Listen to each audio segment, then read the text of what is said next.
लगभग 200 इयर्स की मुगल एम्पायर की हिस्ट्री में 18th सेंचुरी की फर्स्ट हाफ से ही डिक्लाइन होना शुरू हो जाती है।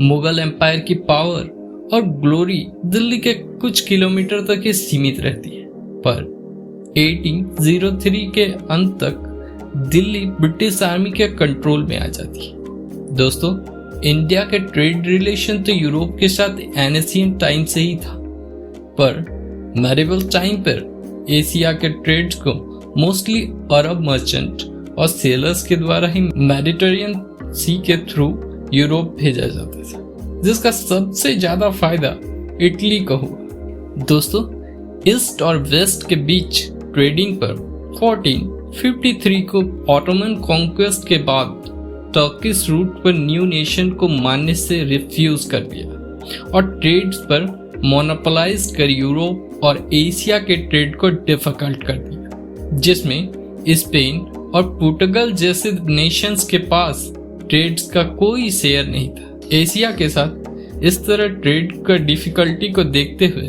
वेस्टर्न यूरोप के मर्चेंट ने एक नए सी रूट को खोजने का निर्णय लिया जो सेफ हो सके। इस नए रूट को खोजने का प्राइम एम ये भी था कि अरब मोनोपोली के साथ ही साथ टर्किश हॉस्टिलिटी को भी खत्म किया जाए। पुर्तगाल और स्पेन ने यूरोप में पहली बार अपने सीमैन यानी कि नाविक को स्पॉन्सर किया। साथ ही शुरू होती है सबसे बड़ी ज्योग्राफिकल डिस्कवरी की। 1492 को स्पेन के सीमैन कोलंबस ने इंडिया की जगह अमेरिका सी रूट को खोज निकाला। इसके बाद 1498 को पहली बार यूरोप से इंडिया के नए ऑल सी रूट को वास्को डिगामा ने खोज लिया। इस नए रूट पर वास्को डिगामा ने अफ्रीका कॉन्टिनेंट के अराउंड विया केप ऑफ गुड होप से इंडिया के कैलिकट में पहुंचा। इस रूट पर वापस जाने के बाद वास्को डिगामा ने अपने प्रोडक्ट पर 60 टाइम ज्यादा प्रॉफिट किया। इसके साथ ही वर्ल्ड हिस्ट्री में एक नई चैप्टर की शुरुआत होती। पुर्तगाल ने नियरली 16th सेंचुरी से ही ट्रेड पर डोमिनेट के लिए ट्रेडिंग सेटलमेंट्स को कोचिन, गोवा, दमन एंड दीप में बनाया, जिसके लिए पुर्तगीज आर्म्ड शिप्स ने हेल्प की, जो उस समय के सुपीरियर नेवी में से एक थी। 1510 को पुर्तगीज वाइसरॉय अल्फेसिनो डी ने गोवा पर कैप्चर किया, जिसके बाद पर्सियन गल्फ से मलक्का तक अपने ट्रेड को सेफगार्ड के लिए एक्सपेंड किया गया। पर पुर्तगीज मुगल एम्पायर के ह्यूज मिलिट्री से बचने के लिए पहले से ही स्ट्रिक्ट ऑर्डर अपने सोल्जर्स एडमिनिस्ट्रेटर्स को दे दिया, क्योंकि साउथ इंडिया पर मुगल इन्फ्लुएंस कम था।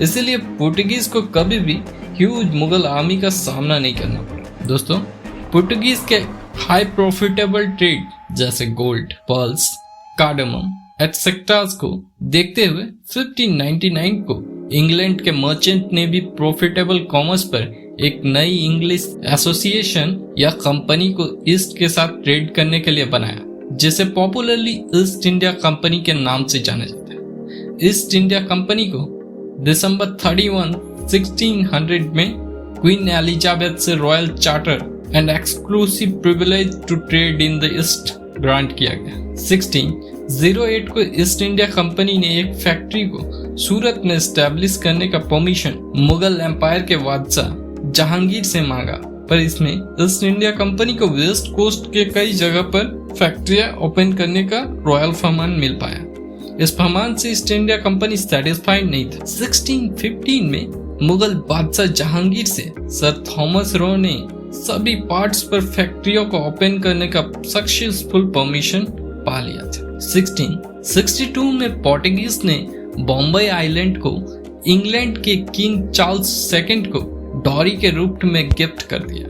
The growth of east India company in India. दोस्तों, साउथ में फैक्ट्री अंग्रेज के द्वारा 1611 को एस्टेब्लिश की गई, पर जल्द ही मद्रास को सेंटर ऑफ एक्टिविटी बना लिया गया। 1639 को लोकल राजा से ईस्ट इंडिया कंपनी को फैक्ट्री फोर्टिफाइड करने के एडमिनिस्ट्रेशन करने की अथॉरिटी मिल गई। अंग्रेजों ने फैक्ट्री के अराउंड नए फोर्ट को सेंट जॉर्ज का नाम दिया।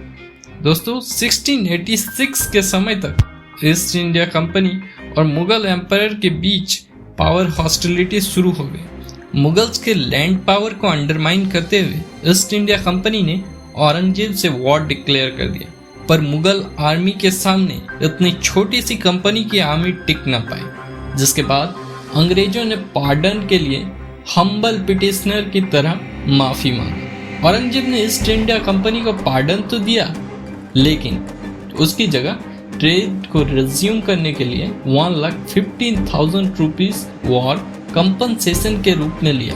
1698 में ईस्ट इंडिया कंपनी ने 3 विलेजेस सुतांती, कालीकटा, गोविंदपुर पर जमींदारी को एक्वायर करने के साथ ही फैक्ट्री के अराउंड फोर्ट विलियम को भी बिल्ड करना शुरू कर दिया, जिसे प्रेजेंट टाइम में कलकत्ता के नाम से जाना जाता है। ईस्ट इंडिया कंपनी ने मुगल एम्पायर फर्रुखसियार से फ्रीली ट्रेड करने के लिए फरमान को सिक्योर कर लिया। 18th सेंचुरी के फर्स्ट हाफ में ही मुर्शिद कुली खान और अलवर्दी खान ने बंगाल को स्ट्रांगली रूल करना स्टार्ट कर दिया। स्ट्रांग नवाब के स्ट्रिक्ट कंट्रोल पर ईस्ट इंडिया कंपनी के ट्रेड पर भी असर पड़ने लगा। ईस्ट इंडिया कंपनी की फोर्टिफिकेशन और फरमान का मिसयूज पर भी प्रिवेंट लगना शुरू हो गया।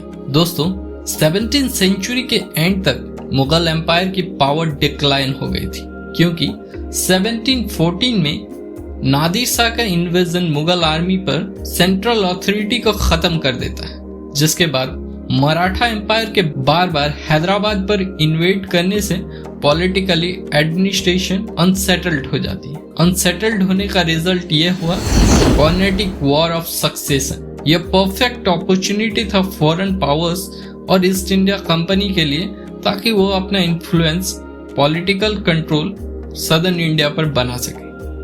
दोस्तों, इस कर्नाटिक वॉर में 3 फॉरेन पावर्स ने अपना अहम रोल अदा किया: ब्रिटिशर्स, पोर्टुगीज और फ्रेंच। अब आगे जानने से पहले हम ब्रीफली फ्रेंच पावर के बारे में जान लेते हैं। 1664 को फ्रेंच ईस्ट इंडिया कंपनी बनी। 1742 में ड्यूप्लेक्स ने इंडिया में फ्रेंच गवर्नर के पद को संभाला, क्योंकि French east India company totally government control में थी, इसलिए यह ज्यादा सक्सेसफुली बिजनेसेस नहीं कर पाई। कर्नाटिक वॉर में फ्रेंच पावर को डिस्ट्रॉय कर दिया गया था। कार्नेटिक वॉर्स। दोस्तों, साउथ इंडिया में ट्रेड डोमिनेंस और सुप्रीमेसी के लिए फ्रेंच और इंग्लिश नए राइवल की तरह लड़ पड़े। 1746 से 1748 तक फर्स्ट कर्नाटिक वॉर को लड़ा गया, जिसका कारण था ऑस्ट्रियन वॉर ऑफ सक्सेशन, जिसके बाद दोनों ने ट्रीटी ऑफ एक्सेला चैपल को साइन किया। सेकेंड कर्नाटिक वॉर 1748 to 1754, जिसका कारण लोकल डायनेस्टी का डिस्प्यूट था, जिसके बाद ट्रीटी ऑफ पौंडीचेरी को साइन किया गया। थर्ड कर्नाटिक वॉर 1758 से 1763 तक चली, जिसका कारण था 7 ईयर वॉर, जो अमेरिका में लड़ा गया। ट्रीटी ऑफ पेरिस में इसे सेटल किया गया। पूरे कर्नाटिक वॉर के दौरान Robert Clive East India company के गवर्नर के रूप में नियुक्त थे। British occupation of Bengal. दोस्तों, अंग्रेजों का पहला पॉलिटिकल कंट्रोल 1757 के बैटल ऑफ प्लासी से ही जाना जाता है। जैसा कि हमने देखा, ईस्ट इंडिया कंपनी और बंगाल के नवाब के बीच कॉन्फ्लिक्ट बढ़ता ही जा रहा था। 1757 में नवाब ऑफ बंगाल सिराजुद्दौला और ईस्ट इंडिया कंपनी के वॉर में सिराजुद्दौला की हार हो जाती है।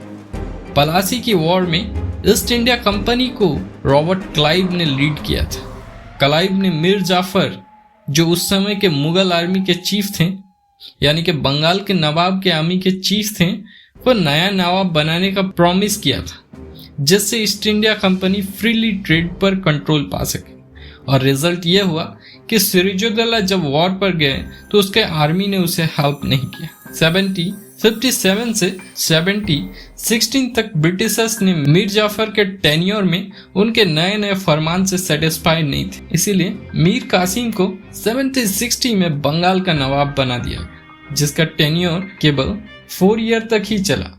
दोस्तों, मीर कासिम ने समझ लिया था कि ईस्ट इंडिया कंपनी के बढ़ते पावर में वह कभी भी कंपनी के कंट्रोल से फ्री नहीं हो सकता। इसलिए उन्होंने पूरी तरह से इंटरनल ट्रेड को ड्यूटी से फ्री कर दिया। इस नए ऑर्डर्स पर ब्रिटिश मर्चेंट और कंपनी बिल्कुल भी खुश नहीं थी, जिसका रिजल्ट ये हुआ कि कंपनी ने नवाब से ड्यूटीज को रीइम्पोज करने के लिए फोर्स किया, क्योंकि मीर कासिम खुद को एक इंडिपेंडेंट रूलर मानते थे। इसलिए अगेन बैटल की सिचुएशन खड़ा हो गई। 1763 में मीर कासिम और ईस्ट इंडिया कंपनी के बीच वॉर में डिफीट होकर वो अवध भाग जाते हैं और ईस्ट इंडिया के अगेंस्ट अलायंस फॉर्म करते हैं।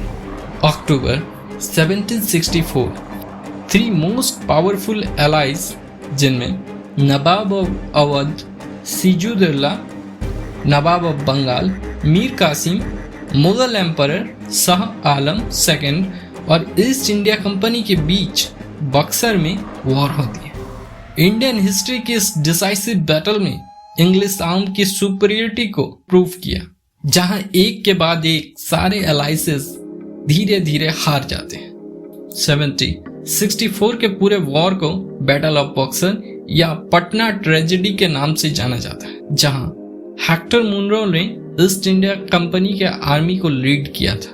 पूरे वॉर में ब्रिटिशर्स को as a master of the Bengal, Bihar, Odisha के रूप में एस्टैब्लिश किया गया, जहां अवध को ईस्ट इंडिया कंपनी के मर्सी में रखने के लिए ट्रीटी ऑफ इलाहाबाद को 1765 में साइन किया गया। अगेन बंगाल में मीर जाफर को नवाब बनाया गया, साथ ही ड्यूअल सिस्टम ऑफ बंगाल को लागू किया गया, जिसके बाद नवाब के मोस्ट ऑफ द आर्मी को डिसबैंड कर दिया गया। ड्यूअल सिस्टम में दीवानी को कंपनी ने सिक्योर कर लिया, जिसका यह मतलब था कि बिहार, बंगाल और ओडिशा के रेवेन्यू को कलेक्ट करने का राइट ईस्ट इंडिया कंपनी के पास होगा। निजामत का कंट्रोल नवाब को दिया गया। इस अलायंसेस के बाद नवाब को कंपनी पर डिपेंडेंट होना पड़ा। दोस्तों, आज के लिए इतना ही। अगले चैप्टर में हम आगे जानेंगे ईस्ट इंडिया कंपनी के पॉलिसीज और कई सारे बातों को। तब तक के लिए जय हिंद, धन्यवाद। और अगर अभी तक आपने सब्सक्राइब नहीं किया है तो सब्सक्राइब जरूर कर दें और अपने दोस्तों के साथ शेयर करना बिल्कुल ना भूलें।